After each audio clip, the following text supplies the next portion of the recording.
Hi and welcome back to another video. Today we are seeing Halloween Ends. It's finally gonna end, maybe, hopefully.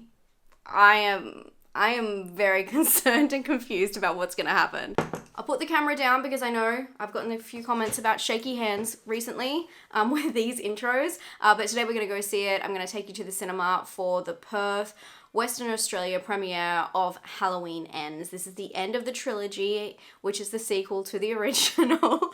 And I mean, all bets are off. Like, I don't have no idea what's gonna happen. I have to say, I hope that they both die. I know, unpopular opinion, but I think it's the only way it's gonna end, like fully end. And if there is an ambiguous ending, I will not be okay. I will not be okay. I don't feel like I have to give you an intro to what this film is about. Again, it's a trilogy about the boogeyman, the shape, who has been haunting this town and Laurie Strode for 40 years. And tonight, hopefully, evil will end and we'll put an end to it. I don't know if we can.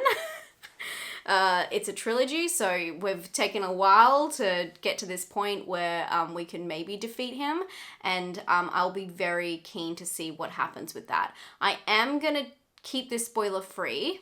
I am, but at the end, I will have a spoiler section. I'll give you full alert. I'll scream spoiler alert, you'll know. So you can turn it off if you wanted to watch this before going to see the film, because I want to keep stuff spoiler free. But I mean, I have to with like finding out whatever the hell happens, because I know there's going to be a lot of conversation around that. The only other thing I know about this film is there's a 4-year gap between the last film and this film. I'm not too sure how that's gonna work, and I have heard that the pandemic plays into the storyline, so that should be interesting to discuss spoiler-free, and I just have no idea where they're gonna go from here. To sandwich, I know this is, I don't know if it is an unpopular opinion, and I've spoken about this on Instagram lives and stuff, but the idea of having a trilogy which is a slasher between two people is very interesting for me, also for that to be a sequel to the original. I felt like the middle was a little bit of a filler film, even though it was crazy and it had Jim Cummings, who I love. I just have no idea where they're gonna go from that, especially with a 4-year gap. I do have a little bit of extra information, but I'm hoping it's not true, and I'm gonna keep it to the spoiler section just because I don't really want to say it, just in case it is true or it's not true, or how it dictates how we see the film or how we view it. So let's just go check it out and see if evil does end tonight. Die tonight. Let's go.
They did that. They really did that.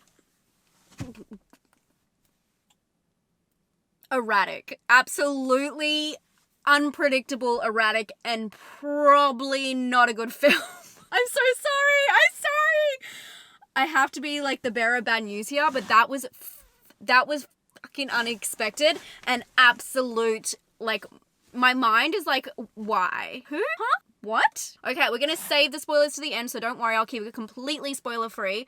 I am really glad I went into this film. I feel real bad for like big hardcore fans, but I was really glad I went into this film with like mild expectations, if that's the way to put it. I just wanted to see what happened at the very, very end of the film, and I was not expecting anything too interesting throughout. Obviously, like, the first two of this trilogy are about, like, you know, Michael breaking out, and then, like, the fight between Laurie and Michael. And this film does something completely unexpected and completely different. And in this film, I'm going to keep it very vague, but they bring in a new character, and it is a weird and wacky journey. I've steered away from talking about the Halloween films too much because I know people have real nostalgia for them, and I want to respect that. But also, because my perspective is so different with not having that nostalgia, I am not that connected to it. So maybe that's good because I'm not that kind of person who will just try and really read into it. I do that with other films, and with this one, it is very much a perspective of someone who is not attached to the franchise. So do take that for what it is, because I know a lot of people are going to make videos and reactions who are completely attached. I'm going to frame it a different way. So I was expecting a lot of Laurie and Michael, and of course things happen, but this film really feels like a removed part of the franchise, of a film, of a horror movie. It's definitely a horror movie, but the best way I can describe it is this film feels like it should have been the second film. And disregard the end, just the content of, like, the setup and what the film's about. It feels like it should be the second film, or it feels like it would be one of the sequels to the original. Obviously it is, but, like, when I'm talking about that, I'm talking about, like, 5, 6, 7, 8, 9. Like, it feels like a 5, 6, 7, 8, 9 film. In, you know, disregard what that aligns to within the Halloween franchise, but it feels like it is so far removed from what we've just witnessed and what we've just been leading to. It was erratic. Erratic is the word I would use for this film. Absolutely bizarre, and not in the fun kind of season of the witch way.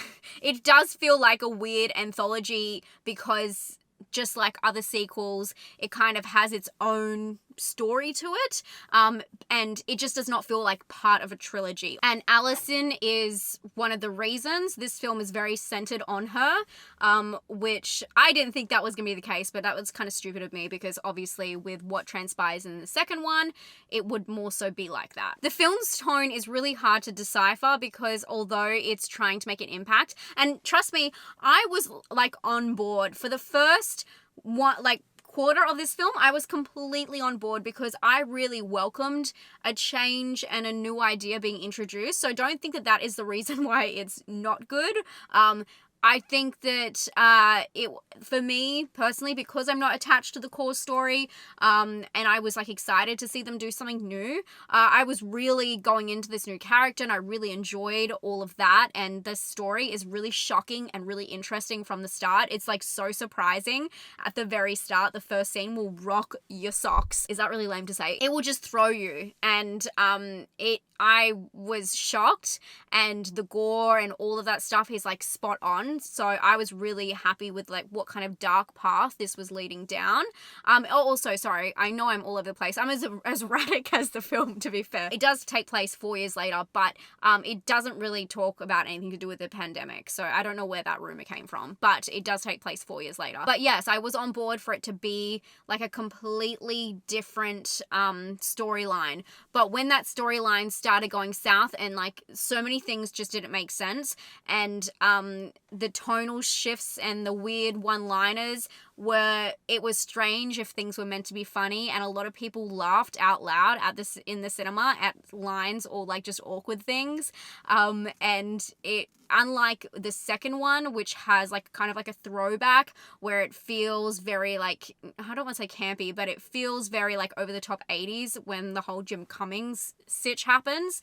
I felt like this one, it was, like, really hard to determine what they were trying to do. And this is after the first, I would say, like, the first quarter of the film is absolutely fantastic. Like, it really is. It got me. The start, the opening credits are so cool. The animation, everything like that. It was simple but modern, and just had, like, this whole classic look to it, but then a spin on it, which made it modern. And it was just, I loved that. I thought it was going to be amazing. And then it just took a turn. And the main issue with this is Laurie. Babes, Laurie, what's going on?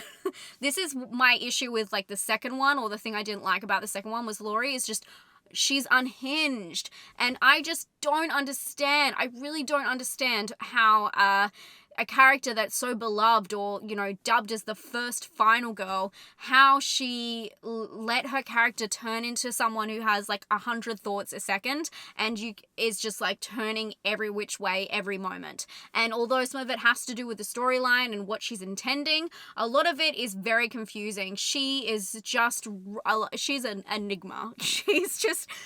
She's bouncing off the walls. She can't finish a thought without racing into doing something else. And she's so like reactive and emotionally reactive. And I just feel like a lot of what they put into a character symbolically as well. Maybe I shouldn't touch on that, but not for a spoiler, just because it could be controversial, but a lot of stuff that they put within her character has nothing to do with where her character came from. This film does have a recap at the start, so don't be worried, and you don't miss anything, because again, it kind of has its whole, like a whole new story to it, so it doesn't really go off the end. All you know is that Michael is loose, basically. I just don't know how, like, Jamie Lee Curtis, I'm being completely honest, I just don't know how Jamie Lee Curtis accepted a lot of what happened in this film as lines in a script, and felt that was true to her original character, because her original character is so different to like who she becomes. And of course, I mean, it's like meant to be like 40 years later, so yeah, of course there's going to be a big difference. And I'm sorry if I haven't got the timelines right, but you know what I mean, it's a many years later. And I just don't understand how she could, although obviously trauma shaped her and she's like come out strong out the other side and rebuilt, her core fundamental things that make her, like her personality and the way she reacts, is so different to what you would think from someone going through that, or someone you've seen go through that. She's not some random person I'm making assumptions about. She's someone that we've been told her story. Her story was written for screen, and yet I just feel like it was so confusing. But yeah, to sum it all up, spoiler free, I mean, cinematography, it's kind of like on par with the first and the second. There's nothing really new there. Again, I really liked the stylization of the opening. Music, same diff, same thing as the second one. Obviously some cool like redone John Carpenter work, but a lot of it is, I went and saw it on the most amazing screen as well, which was really good. The surround sound was great for it, and it really like vibrates, and the jump scares are insane, but there's nothing that really stands out particularly that didn't for the other two. But what I want to wrap up this spoiler-free section by saying is that this film is not like the others. Don't go in expecting what you're expecting, because it's not like that. And it feels like a second film in a trilogy. It does not feel like the third film. It was not like, the second film felt like epic, man, like epic. This one took like almost a psychological turn, and I just don't think it was as effective as a slasher to have that kind of storyline as the last portion. I think it should have been like switched around, and this one should have been second somehow. They like tweaked the storyline so it made sense, and then had the second one as the third one with, you know, the firefighters and all that kind of stuff, where it's like this big epic, you know, like fire and, you know, brimstone kind of sitch. I just don't think that this made much sense as a final film. It was very alarming. I didn't mind it because I was like, man, this is erratic. I feel like I'm watching How I Am on Instagram Lives. If you're there, if you're one of the 40 people who always tune in, you know. It felt erratic, it felt chaotic, and just very not Halloween.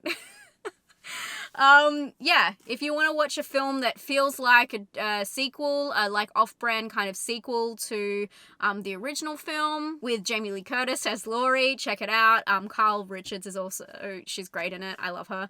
But wild. I would give this film a 5 out of 10. I know that I said it's not good, but I was like, this is personal score, and I was very much entertained because I was so, like, it was so chaotic, and like not in like a, oh my god, there's like so much stuff going on, like things are jumping out of places, in just the tone and the atmosphere and like what was happening, and the characters' decisions were just so confusing the whole time. For scare, I'm gonna give it a 6. I don't think it's scary. I really don't. But I'm not scared by Michael Myers or the Halloween franchise. So that you know, take what you can from that. But I do think it's extremely gory, and there's one scene that's so gory and so great. The girl next to me was like screaming her head off, so the gore is pretty cool. And there is a lot of moments that I'm like, this is sick, and then something else would happen. I'm like, that's why it's so chaotic. There's so many different ways you can take everything that's happening to you, and it does happen to you. And for originality, I'm gonna give it a 4 out of 10. I don't think it's very original.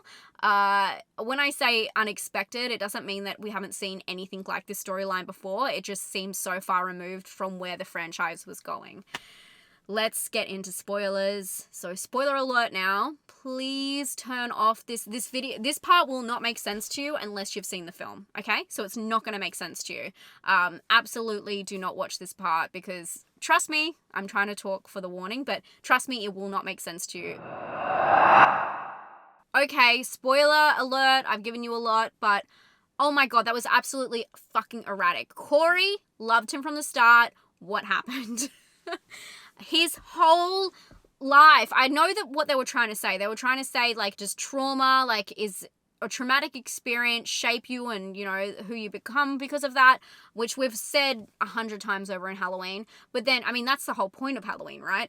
But the whole idea of, like, was he evil from the start gives this whole sympathetic angle to Michael that is so weird to tack onto the end of a trilogy 40 years later. No? And the fact that they're going around committing these murders and he's like the little sidekick, and they have like this weird understanding. It was so bizarre. So the thing that I had heard before going to the cinema that I wasn't sure if it was a spoiler was that Jason Blum said in an interview that this is not the last Halloween film. When they say evil doesn't die, it becomes something else or it changes shape. Sure, obviously that's the shape, as I said. Who else are we transferring this to? I actually thought that was quite a final look, unless they... I can't believe I'm saying this out loud. Unless evil goes to Japan and they go, you know, see the cherry blossoms, which is the issue I'm a little bit worried about. I don't know if I'm worried because how could you get any more erratic than that? Laurie was just so confusing with what she was trying to say and what she was trying to do. She made so many stupid decisions for someone who's been in this position before so many times. No one has witnessed as much death and heartbreak as her, apparently, in this town, but yet she doesn't even think before pulling out a knife that's been put into someone else by their fingerprints at a crime scene. Also, Corey's running around Alison Boss's house, wiping his fingers on the screens, on the windows outside the house. He's just leaving fingerprints that I know obviously the cops, they've got their jobs cut out for them. Now one is dead, who we just never heard about again. But like, these murders are pretty easy to solve. When he stabbed the homeless man, he threw away the knife. He threw it into the air. He didn't. I'm sure all of you have watched true crime murder mysteries. You know that you don't throw the knife into... What? Like, there was so many just like weird things that I know that these are little tiny details, but it's just like, why even show them? Like, just show stabbing and then we don't know what happened to the knife. The fact that they like go that extra mile to show these very strange things happening, it was just very confusing. And erratic. I just can't get over the fact that this was how they chose to sign off the film, the final movie. The way they did it, I just cannot get... It's just so crazy to me that so many people were riding on this epic ending and it felt very lackluster because it was just a quick kind of fight where half the time she wasn't actually even fighting Michael. Don't get me wrong, I did like the fact that they made sure he was dead. Like, that was great. That's kind of why I gave the film a 5 as well, because I didn't hate it. I didn't love it, but it was so interesting. And when you saw all the snapping of the bones and stuff, I really enjoyed that. But such a weird... I'm sure you guys feel the same. I was hoping that they would both die and it'd be like poetic, a little bit more poetic than what it was, because it just felt like this weird thing that was tacked on to make it a trilogy. And if you're going to tack on a film to make it a trilogy, tack it into the middle. You know, give us this whole epic thing where the town comes together at the end. I know the town comes together at the end, but I don't know, where they were all like, it was like this whole mob and going after people in the second one, where I felt like that was more epic and showed the whole township, where this was more of a personal story, like one-on-one with this this troubled boy. So I thought that was really strange. I do want to give props though to it's kind of like a double-edged sword, but I want to give props to the trailer for you think that it's Michael in the trailer when it's not, which I thought was really clever. But I also think it was kind of sad because the trailer is the last like 20 minutes of the film or something like that. So I knew there was going to be like some kind of face off, which I mean, you know, there's going to be some kind of face off, but I was like, I had that in my head. So when I saw her with the weapon in the room, I knew I knew that shot with the door opening and her pointing. So I kind of knew what was going to happen. So that's like my only thing, especially when you pump a trailer out that much and have it as like a teaser trailer. People are going to remember that, and especially remember that shot. So I do think that wasn't like great marketing in a way. But I do like the idea that she is fighting Corey in the trailer when you think she's fighting Michael. Also, I believe that was Nick Castle who was in, I saw him. I just, in case anyone's putting it there, I saw that little, not cameo, but I saw that included, and how it can be interpreted into the shape kind of jumping from one thing to another, or one person, or evil doesn't die, evil changes shape. I understood that. But I still don't think I just don't think it gave very much honor to how much time was put into this, or how much time had passed and how much time could have been put into it, and how much care should have been put into something that people are this fanatic over. You know what I mean? Anyway, I was thinking about all you guys who are big fans during this one, but I cannot wait to hear what everyone else thinks. I just can't see, I could be completely wrong. People could love it, but I like it-ish. No, I'm in the middle. I'm a fence sitter because it's so erratic that it's kind of like amazing that they could do that, and that they, you know, have the kahunas to do that is like crazy to me. But I don't think it stands well as the end of a franchise. Do that just randomly. Like, just make like, oh, hey guys, here's like a fun sequel. It was like Lord of the Rings, and then they decided to make it about like a new character who's just come on the scene. You know what I mean? Thank you so much for being here. Thanks for hanging out. Can't wait to check out this comment section. Keep it nice. But, you know, go for it, okay? Go for it. Just put spoilers at the start if you are going to put spoilers in there. But I will talk to you all very soon for another video. Stay safe and stay spooky. Bye, friends.